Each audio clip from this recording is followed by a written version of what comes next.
Audio on demand from Vision Christian Media. Coming up today on The Story. There was a guy that came to stay. He was just out of prison. He kept to himself a fair bit and really didn't want to get into any of the chit-chat at dinner, didn't really want to talk to the other guys.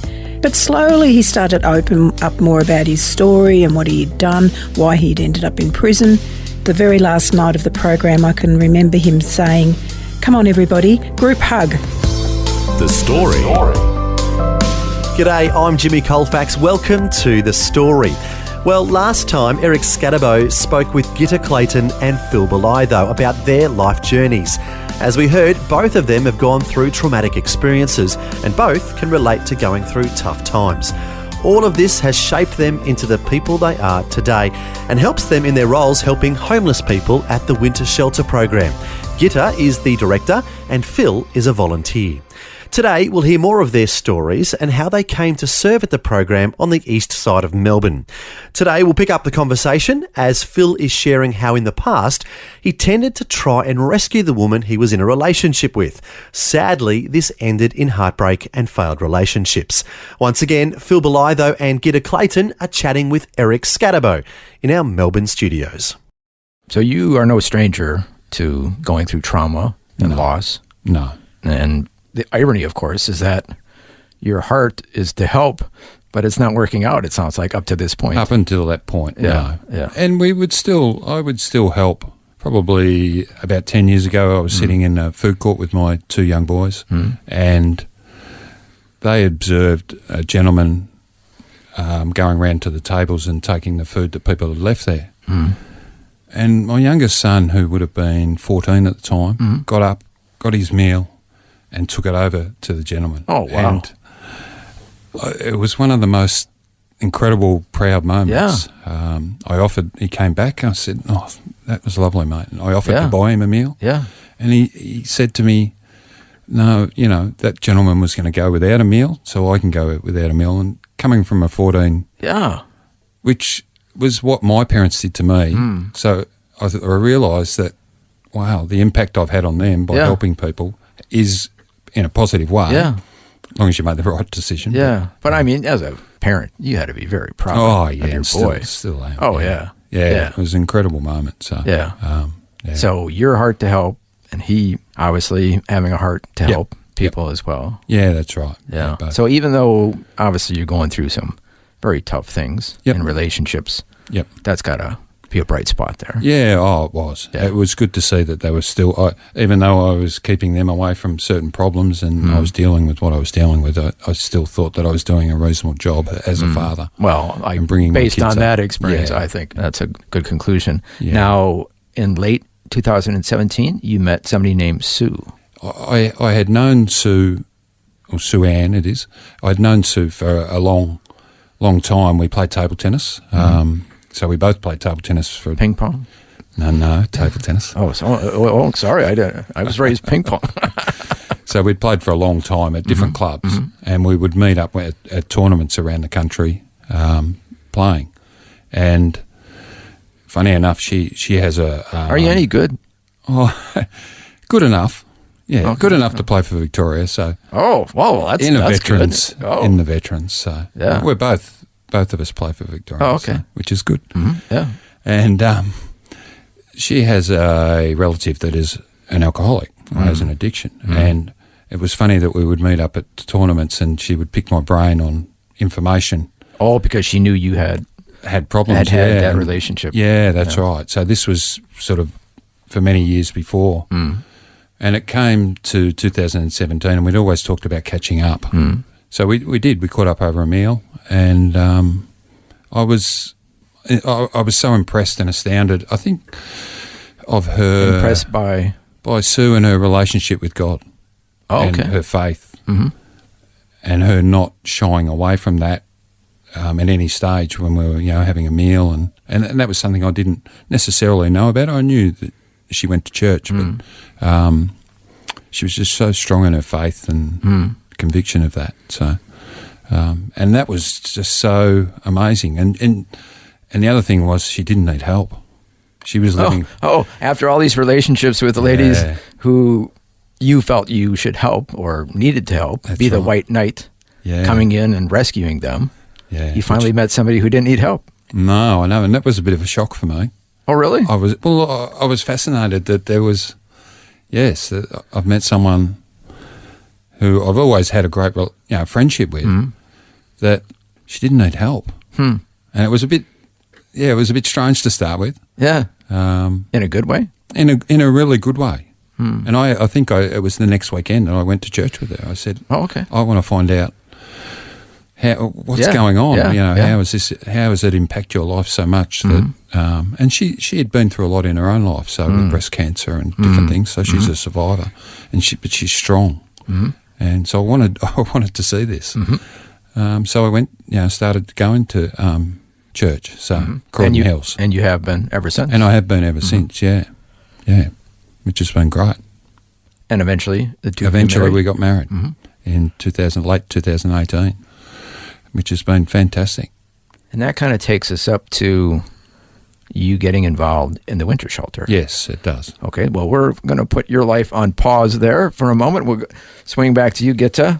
And as we were talking about you and your story, you had been working at Croydon Hills Baptist Church in the CARE program. Is that what it's called? Croydon Hills Community Care, that's right. Okay. I started there in 2017, and then the following year I was sort of dobbed in, really, to manage the winter shelter program, which was new to us. Yeah, how did that even come about? Where did they even get the idea to? I believe that some of the pastors met Jenny Willits, who runs the Stable Another One. past guest on the program. And she'd started their program the year before, so she spoke about it. And it was just by chance I happened to check my email, and my boss, Andrew Harris, the senior pastor, had written in there about how I'd be really good at coordinating or running the program. So I was dobbed in, Eric. I was definitely dobbed in. So I'm sure you have a reputation. I mean, they know you have a heart for helping. So Jenny was very helpful for us, particularly to me, to starting the program. Yeah, we should say Jenny Willits helped start a program called Stable One, which is providing a shelter for homeless people to sleep during the winter. In the Yarra Ranges, right, yes. in the winter, the cold parts of the year. Yes. Okay. Yeah, so I started a program for the Maroondah area. Oh, okay. Very similar, a program where we provide overnight shelter to homeless males. They're assessed and referred by an agency called Uniting in Ringwood, and we use 7 different churches where they sleep each night. They can stay every night of the week if they want to, but each church has one night that they dedicate the winter shelter program to, and it's entirely run by volunteers and myself. And so are you personally involved in each night, or? Not anymore. I was in the beginning. Oh, okay. It's a lot of work. Yeah. No, there's teams of volunteers. There's probably about 15 volunteers for one shelter each time it happens. But there's up to nearly 300 volunteers in the program. We also run a community meals program during the year as well, so that's running too. So it's busy. But the homelessness program is. It's a wonderful program to be involved in, and to see the difference it makes to these guys who'd otherwise be sleeping on the street somewhere, and they are so appreciative of what we do. And so it's a different church helping out. That's right. And so it's a part of their ministry. It's a different church venue, not necessarily that church's volunteers, and the volunteers are not all people from churches. There's lots of people from the community, but some churches struggle to get enough volunteers, so you'll find volunteers from another church helping at that church, which is actually really nice. They get to see somebody else's church and meet different volunteers, and then they meet people who aren't from churches at all. So that's all going on. That's all going on. Helping people who are doing it hard. That's right. And for some of the men many of the men, when they find out through the Uniting, the agency who's referred them, when they find out it's going to be in a church, some of them won't take up the offer. And that's often because they've had bad experiences in churches. Or they just think we're just going to be these super churchy people that are, going to try and convert them some way. But once they start coming, the word spreads to others. They realise that we're all pretty normal. You just average, most of us, average people. Yeah. And for me, I look at it that it's a whole lot of churches that are not just working in separate silos, trying to be better than the other. Yeah, it's that's just but working together, everybody helping out people. Yeah, and I think that's what we should be doing. Yeah, exactly. Very Christ-like. Yes. Kind of like the early church. everybody sharing and all that. That's right. That's beautiful. So it's good to see the difference it makes to the men. Already at this stage, we've got 3 of them who have got employment while they've been with us, and 2 of them have got employment through one of our volunteers. So that's a great outcome as well. But there's also sad stories. We had one a few years ago who I remember sitting at the table with him, and he said how he felt so good sitting, because we all sit down to dinner together, the volunteers as well. Having so a there meal can be together. 20 of us sometimes sitting around, and he said how he just felt like he was with a family again. Unfortunately, when the program finished, not long after that, he took his own life, which was really sad. Yeah. But it's also nice to know that we helped him for quite a few months there. Because the program ends going into the warmer part of year. And many of the guys that we have come straight from prison as well, so that in itself is difficult for them just to start mixing back into community too. And when the program's over, it can still be very difficult for them. A lot of them will say, can't you just run it all year? But it's been so hard to get enough volunteers to get it going this year, 7 nights a week. So what impact did all this meeting with these people and, impacting their lives, what impact has that had on your life personally? In the beginning, I thought, how am I going to do this? I've never worked with homeless people before, but having 3 sons, I thought, I can do this. You're tough. I think they think I'm tough. I'm Tough good at German. I'm good at pretending that I'm tough. Again, as I said, to work with volunteers, just seeing the impact teams of volunteers make it's wonderful. And for me, it's a real privilege to be able to manage this program as well. It's great to see the guys that come, that they're actually comfortable inside a church too. Yeah. And we do have ones who have asked about doing Alpha and have asked for Bibles and have asked more questions, and others who aren't interested at all. But it's their choice whether they want to know more. And at least when it finishes, they know that we're actually pretty ordinary, as I said, fairly average, normal people. But I mean, maybe they've never had a positive experience with somebody from church or in a church. So that's right. There's many that hadn't, and that's why some of them refused to come at all in the first place. But in the very least, it's planting a seed. It is planting a seed. Hey, those are those people, those church people, they helped me when I needed help. Yes. So hopefully either soon or later they'll want to find out more about faith and everything. Yes.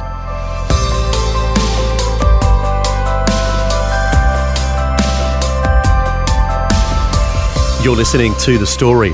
Our guests today are once again Gitta Clayton and Phil Bolitho, who both have a heart for helping marginalised people and both serve at the Winter Shelter Program on the east side of Melbourne. Gitta is the director and Phil is a volunteer. We'll hear more of their stories and how God is using them when we return. The Story. If this program has highlighted something you'd like prayer for, we'd love to pray for you. Call 1-800-PRAY-FOR-ME. That's 1-800-772-936. It's a free call. Or text 0401 132 888. Hi, I'm Jimmy Colfax and this is The Story.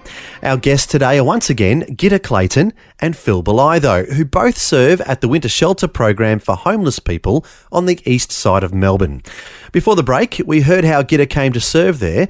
Next, it's Phil's turn. We heard earlier how he met his wife, who's a strong Christian.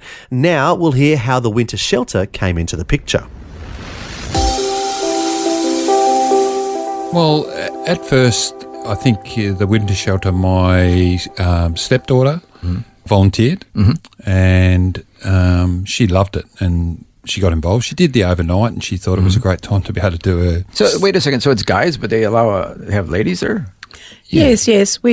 The overnight shift that Phil's referring to, though, is a 10 p.m. till 7 a.m. shift. We don't let just female volunteers be there. We do have always at least 2 male volunteers. Okay. And yeah. So it's all supervised. Yes. That's right. Okay, usually it's a group of 3 so that there's always men there. So just to, and she volunteered and she's kept hounding me and said, this is perfect for you. What do you...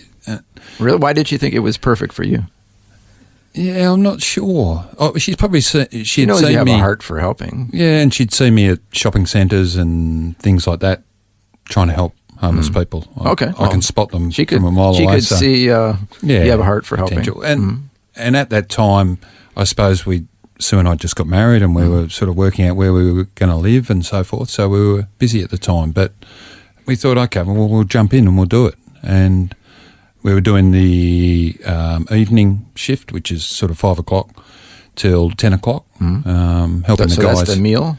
Yeah, helping the guys set up beds. That's what they do, and because they kept coming from the other places, and set up the shower. And it's funny that the mobile shower we've got there is fantastic on a trailer. And I always think when I have a shower at home, that is just one of the most ultimate luxuries. And a lot of these guys don't get to have a shower. Yeah.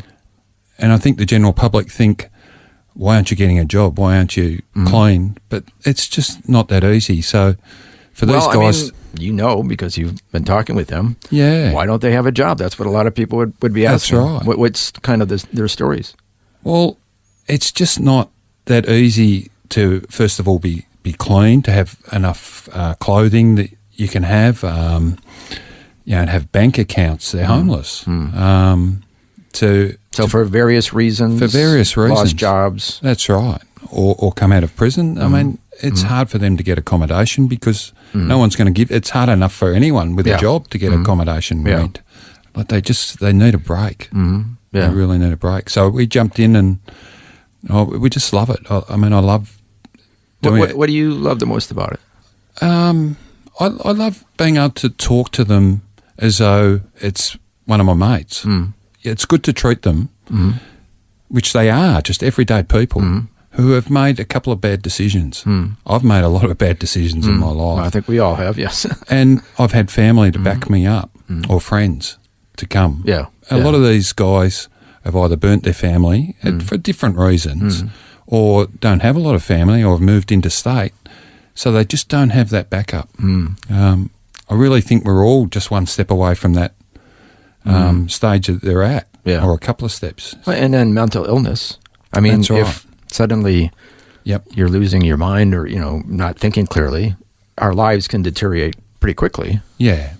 So it's at the moment I'm doing the night shift, which is still, it's not as good because I love to sit down and talk to them over a meal. Oh, you mean the overnight thing? Yeah, so 10 they're o'clock basically sleeping while you're there. Yeah, well, a lot of them don't sleep. A lot of them will come in and have a cup of coffee or have a chat. For a lot of them, I think four walls is a bit uneasy for them because they're so used to being outside. So I think that scares some of them. Just being within four walls. I think so. They're just not used to it, or something's happened in their life where those four walls haven't been that friendly. So, a lot of them, once you get to know them, they chat and, it's nice to come in and watch the footy or with them and just laugh about anything. Yeah. Just normal life. But you're great. Showing respect. Yes, that's right. That's right. Yeah. I always think at the start of the program we do scenarios. What if this happens? Well, I often think if my son came to me and this happened, or if my friend came, you don't treat them any different than what we would treat our closest one. So, it's been great. I think there's a phrase called ministry of presence. So your presence is a ministry. That's right. And a friend and a listening ear. And that's what they want. They want time. They want someone to listen to them or just talk about nothing, like we I can talk about nothing. But it is, they just love it, they really appreciate. That's great. Just spending time. And that's got to feel good when you finish that. It feels great. It really does. I'm interested, you shared that fantastic story about your boy giving his meal to the homeless person. Yeah. What does he think about what you're doing? Yeah, if he had time, in the future he'll come and do it. At the moment, he's just set up his own business, and he just doesn't have the. Oh, so this is several years later, from when that happened. But, yes, that's right. But he knows you're doing it. Oh yeah. He knows how passionate I am, and he knows because even if he's out with me now, and I spot someone that I would like to help, he's got to come with me and help as well. So, there goes Dad again. Yeah, that's right. Yeah, leaving a legacy of helping. Yeah, that's right. We drive around in the back of the car with I've got sleeping bags and I've got jackets so that if I find anyone that needs something. Oh, wow. Yeah, you really have a heart for helping. Yeah, well, it's easy to do. Now, earlier you shared a story when you were a kid and got beat up and how that kind of, hurt your self-esteem, your self-image, brought you down. Yeah. I got to think this is doing the opposite. Yeah, it is, yeah. it feels lovely inside. Yeah. It really does. Yeah. Yeah. So would you recommend it for others listening? Oh, definitely. I couldn't recommend it any higher. And it's not only the people, our guests that come there that are homeless, it's also the volunteers. We're getting to know each other and the different walks. There's so many different walks of life of volunteers that we're getting to know each other. And because they're kind of like you, they like to help people too. That's right. So we have something in common already. It is, yeah. And what does your wife do? My wife comes, she does the afternoon. She often does the 5 o'clock to 10 o'clock shift. Oh, okay. So she'll do that. And sometimes we'll sort of give a high five to each other. She's going home. Oh, okay. So you're not doing it at the same time? No. So, but there's a little crossover there. That's right. Oh, okay. Because I don't work, on the night that I do it, I don't work the next day. So it's easy for me to do the overnights. Okay.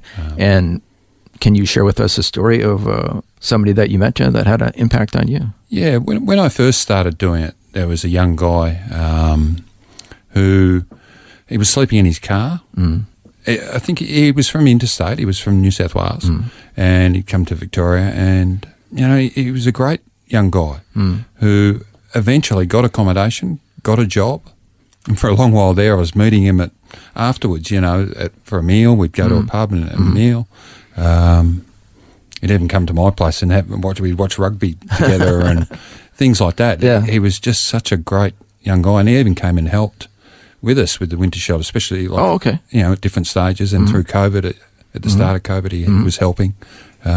So he came back and helped the ministry that helped him. That's right. So sort of lost touch with him a bit of late. I'm not sure. I think he moved, but that's got to be great to know that when he was going through a rough patch, you were part of helping him get back on his feet. Yeah, and the fact that he was so eager to help, to give back. Yeah. We'd given to him. I mean, so many of the guys are so amazed how many volunteers come together from all over the place to help them. They are so appreciative of what we do, which is lovely. And Gitta, do you have any stories of people you met that have really had an impact on your life? Oh, my goodness. How long have we got? Just one, please. The best one. Oh, from winter shelter, you mean, yeah? Yes. Well, obviously, you could share a bunch of stories from all the ministries that you're involved with, helping out refugees, but let's narrow it down to the winter shelter. Yeah, probably, I think it was 2018 program. There was a Dutch guy that came to stay. He was just out of prison, very set in his ways. They sleep on stretcher beds, and his bed would be perfect. His shoes would be next to it, lined up. It was almost like he'd come out of the army, but he hadn't. He kept to himself a fair bit and really didn't want to get into any of the chit-chat at dinner, didn't really want to talk to the other guys. The other guys were a little bit miffed, probably. They thought he was he thought he was a bit standoffish, which he was. But slowly, because for something like that, for me, that's my, I have a bit of an aim then. I'm determined. So I'd often... That's stubbornness. I'd often sit and chat with him. I figured you're bound and determined to break him down. Well, I figured that he's probably really does want to chat to somebody, and he probably didn't have just putting up a rough choice. Exterior, but you figure he had no choice. No, not really. I'm sure he did have a choice. But slowly he started to open up more about his story and what he'd done, why he'd ended up in prison. And he told me that it was a really difficult decision for him to accept coming to stay in churches because he had had bad experiences in churches as a child. And the referring agency really had to encourage and convince him that it would be fine. So that might explain a bit of the standoffishness? Oh, for sure. Yeah, he was quite uncomfortable. He said that. But on the very last night, and he had stayed through pretty much 3.5 months of the program. I think he missed maybe 1 or 2 nights, that's all.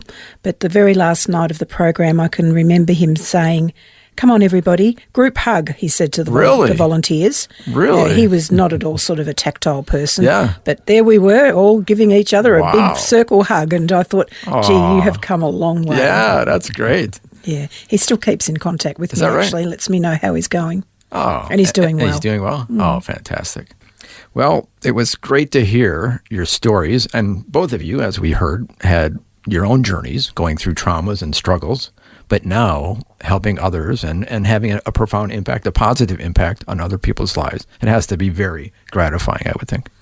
It is indeed. It is very gratifying. It's good to feel good about something that you can do that's not very hard. Yeah. Yeah. No, it's been fantastic. It feels good not only for the people that we help, but also the other volunteers. It's great to be a good community that helps. Yeah, that sounds fantastic. Phil, Gitta, thank you so much for sharing your stories and the story of your involvement in the winter shelter. Thank you so much. You're welcome. Thanks, Eric. Well, that was part 2 of Eric Scatterbo chatting with Gitta Clayton and Phil Bolitho, who both serve at the Winter Shelter Program for homeless people on the east side of Melbourne. And it was great to hear their hearts for helping others less fortunate than they are. As the old saying goes, there but for the grace of God I go. Any one of us could find ourselves homeless at some point in our lives, either due to our own mistakes or because of circumstances outside of our control. It's good to know there are people with compassionate hearts who are willing to help in our hour of need. As the Bible says, be kind and compassionate to one another, forgiving each other just as in Christ God forgave you. The good news is that we have been forgiven for the mistakes we have made. The least we can do is to be kind and forgiving to others and help them get through rough patches. Well, to learn more about the Winter Shelter Program for homeless people and perhaps get involved yourself, the website is wintershelter.org.au. Once again, that's wintershelter.org.au. Well, thanks so much for joining us for part 2 of our conversation with Gitta Clayton and Paul Bolitho. I really found their dedication to helping others really inspiring. Until next time, I'm Jimmy Colfax, encouraging you to share your story with someone today. The Story. Just another way Vision is helping you look to God daily.